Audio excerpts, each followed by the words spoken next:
What's up, you guys? Welcome back to my channel. Today I wanted to sit down and talk about a hotly contested topic in the makeup community. And that topic is, what order should you be doing your makeup in? There is a definitive and undebatable answer to this question, and quite frankly, if you don't agree with the order that I do it in, then I just want to know how it feels to walk around the world being so incredibly wrong. I'm completely kidding. I feel the exact opposite of that. Truth is, there's no correct answer as far as what order you should apply your makeup in my opinion. I don't think there's really a correct way. I think it depends on what you prefer, the way you want your makeup to turn out, what style of makeup you like, how you personally apply it, if you have a heavy hand, if you have a light hand, if you like super glam. There are so many factors involved here that kind of play into what order you should do your makeup in and why. I wonder how many people are only going to watch the first 15 seconds of this video and yell at me. There might be some experts out there, some makeup artists out there who have a very regimented way that they like to apply their makeup, and maybe they feel like that is the only correct way, and that's fine too. But in my opinion, I think that mostly it's pretty negotiable. But what I do think is valuable is to show you how I do mine and explain why. Because I do have a specific order that I like to do mine in, and for specific reasons. So maybe even if you never do your makeup in the order that I do mine in, showing you the order in which I do mine and why might kind of spark an idea in you to try your routine a little bit differently and change things up, and you might really like it. Or you might hate it and never do it again. But either way, I think that we can learn something from watching the order in which each other does our makeup routines. That sentence was really not correct English, and I have been speaking this language since birth, so I don't know why I don't know how to form that sentence, but I do know how to form my makeup routine, and that's more important today. So I'm going to take you through each step of my makeup routine and explain to you why I do it in that particular order, and hopefully you find some value and some tips or tricks or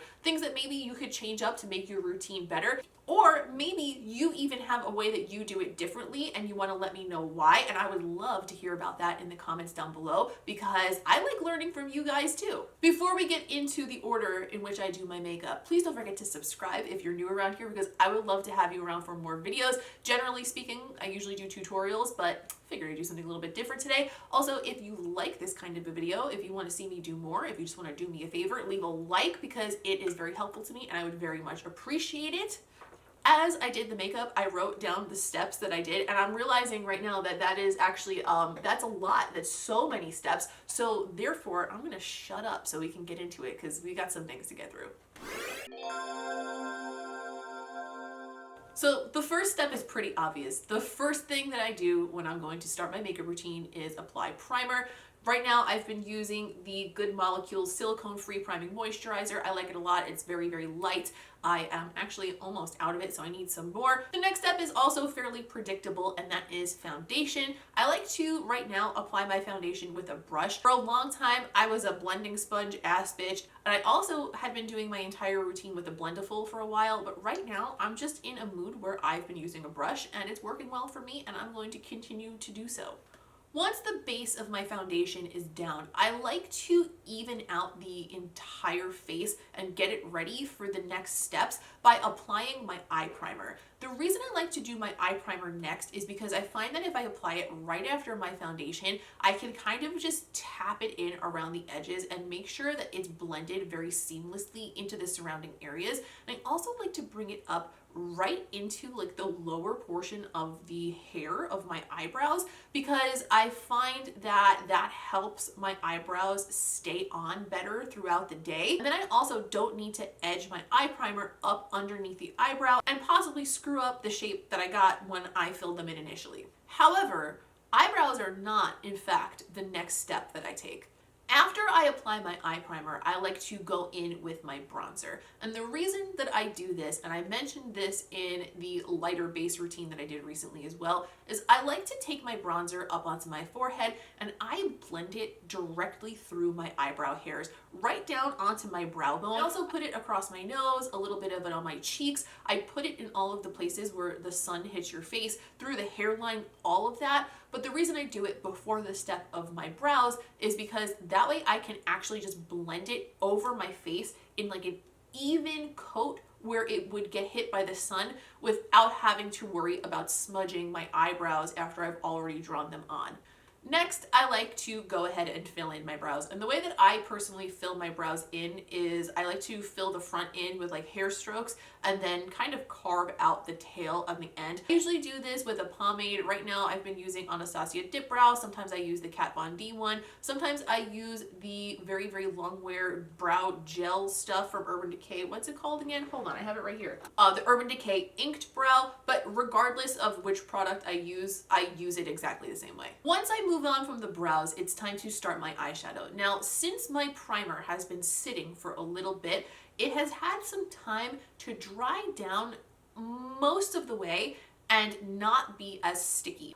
I find that this is helpful because sometimes if I apply my primer and then go in with a really pigmented shadow, I notice that the wetness of the primer tends to grab onto the pigment a little too much and can kind of give you that, you know, when you put on an eyeshadow and it looks darker than it's supposed to, and then like around the edges it looks lighter and you get like that weird patchy like wet spot sort of an effect with certain shadows. I find that letting my primer sit for a minute while I do my eyebrows, well, let's be honest, my eyebrows definitely take longer than a minute, but you know what I mean.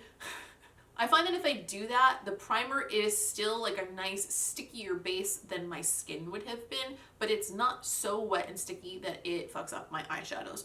And at this step, I'm only working on the top half of my lid. I don't move on to the underside of my eye just yet. There is a reason for that too.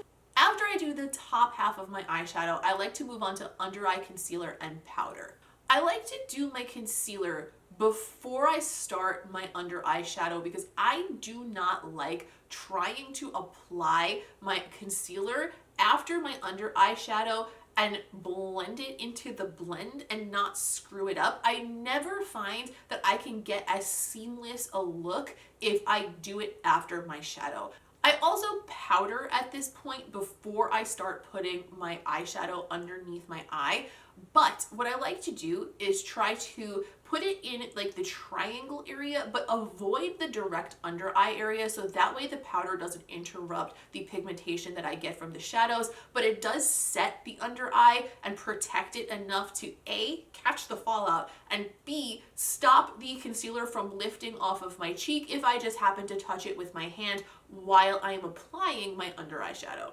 Next, I like to do the pencil that goes through my waterline. Now, I do this before I start applying shadow to the underneath side of my eye because I find that I'm a sloppy bitch and often I get the color that I put through my waterline in my lower lashes and it looks gross. But if I do the pencil first, then I'm able to make sure that whatever color that I put through my waterline isn't just sitting between my lower lashes looking crazy. And finally, once all those steps are done, this is when I work on my lower lash line. Generally, at this point, I still have powder just kind of sitting on my under eye area, like down further in order to catch anything that hits my cheekbone. So at this point, I put the shadow on my under eyes, and once that's all blended out, I just start to sweep away the powder and we are ready to roll. At this point, this is when I curl my lashes. Now, I like to curl my lashes and then immediately apply waterproof mascara. My lashes tend to be extremely straight and they react to humidity like instantly. So if I curl my lashes and then put non-waterproof mascara on, they instantly fall. You know the straw that sticks out of the Scarecrow's hat in The Wizard of Oz? That is what my eyelashes want to look like at all times, and I have to fight against them to make them not look that way. By using waterproof mascara immediately after I curl them, it sets the curl in place, and if you use like a waterproof enough mascara, personally like the CoverGirl Exhibitionist Waterproof, it makes your eyelashes stick up straight where you put them, even if they're straight Scarecrow lashes like mine, for the entire day. So if I do this, then they'll stay curled and they will not separate and droop down from the false lashes that I am going to apply later. Next, I put the glue on my false eyelashes and set them aside for the glue to dry.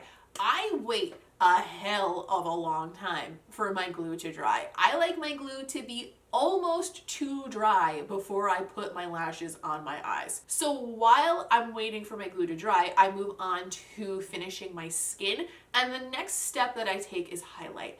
I like to do my highlight before my blush, and the reason for that is because I like to wear a lot of highlighter, but I don't like my highlighter to look stripy, I don't like it to look unblended, and I don't like it to look too obvious. I want it to be more of like a lit from within kind of a glow. Like, what does that even mean? What am I, a fucking jack-o'-lantern? It doesn't make any sense, but you know, that candlelight sort of soft glow is what I'm going for. Maybe I am a jack-o'-lantern, I don't know. So I do my highlight first, all over my whole face. Yes, I highlight my nose. Yes, I highlight my chin. I do the whole shebang.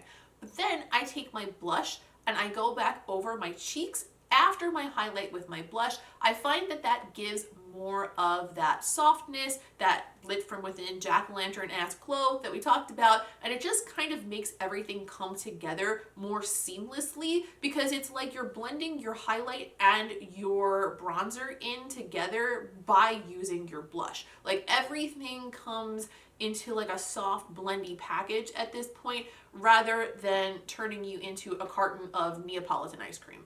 At this point, your lash glue should be dry enough for my taste. Now, sometimes I do get a little bit carried away and let it sit for too long, in which case I like to just take an extra dot of glue and put it on each corner, and usually that's enough. If you let it sit for a few minutes instead of just like 30 seconds or so, I find that not only does it stick better initially, but also there's less of a chance of doing that really annoying thing that happens sometimes where you either glob some lash glue right into the middle of your eyelid, or even more detrimentally later when you're trying to remove your makeup into your lashes. You can't tell me that getting lash glue into your real lashes isn't the worst. It's the worst. First of all, it like glues your eye together for the day. Like, I'll just be walking around Target and my top lashes are just glued to my bottom ones all of a sudden, and there's literally nothing I can do. And then don't even get me started on trying to get the lash glue out of your eyelashes when you're removing your makeup later. You're gonna end up with a bald spot. So, in my opinion, this time for that lash glue to dry while you're finishing up your skin, excellent. The next thing that I like to do is pull out either FRECK or a brow pencil or a brow pen like the Urban Decay Brow Blade. Any brow pen type of a thing. You can use this time to use any of those products and create some faux freckles, but just on a day-to-day basis, what I do at this step is just go back and fill in my moles. I find that filling in my natural moles, once I have completed my full base routine, tends to make any amount of makeup you're wearing look more natural, because it tricks the unsuspecting public into thinking that you can see your moles through your makeup. You probably can't, and another makeup person will definitely know what you've done, but most people won't, and it's a good trick. People comment on it all the time in real life and say, wow, your makeup looks so perfected, but I can still see all your moles. And I'm like, bitch, can you actually though? Also, you can take a little dot and put it on top of a pimple and trick people into thinking that that pimple is a mole. You're welcome. And finally, the last step is lip color. And I like to do my lip absolute last. I feel like most people agree on that one thing as far as the order of everything. I don't know why it seems to be universally agreed upon, but I definitely feel like it makes the most sense. I can't think of another part of my routine in which I would do my lips. So definitely always lips last, except we have to obviously use setting spray. And I actually didn't film myself putting on my setting spray because I'm an idiot. And at that point, my routine is done and I feel pretty good about that order. Like, I feel like that is the correct order, and I understand why people argue so hard about this, because like, to me, this makes so much sense and I can't find another way that it makes more sense than this. But when I look at other people's makeup routines and it looks really good the way they're doing it, obviously it's not my way or the highway, because there are people out there who do it different and their makeup looks fucking better than mine. So, I mean, who am I? So that is the order in which I do my makeup on a daily basis. Please, please, please leave me a comment down below. Let me know, what order do you do your makeup in? If you don't want to write the whole thing out, then by all means, just like tell me what you do differently than how I do mine. Tell me why. Is there a certain step that you feel really strongly about? Because I would love to hear what it is and why. Like, I would love to step up my game and like change my routine if one of you guys has like a thing that you do that makes me think that it's a really good idea. Don't forget to leave a like on this video if it was helpful to you, if you enjoyed it, if you would like to see more topics like this on my channel, because I would love to know. And in general, it's just really helpful for me and I would really appreciate it. Don't forget to subscribe because I would love to have you around for future videos. And if you want to keep up with me between these videos, generally the best way to do that is to find me on Instagram. I post all sorts of fun lip art and things like that on my timeline, but I mostly keep my stories updated on the day-to-day. And if you want to know what's going on here on this channel, or just kind of keep up with me and see what's going on like in life and stuff behind the scenes, and that is the place to do it. I am at MSQUINNFACE over there and I would love to have you. I hope you enjoyed this little bit of a different type of video. That is all for today. Thank you so much for watching. As always, I appreciate each and every one of you, and I will see you in the next one.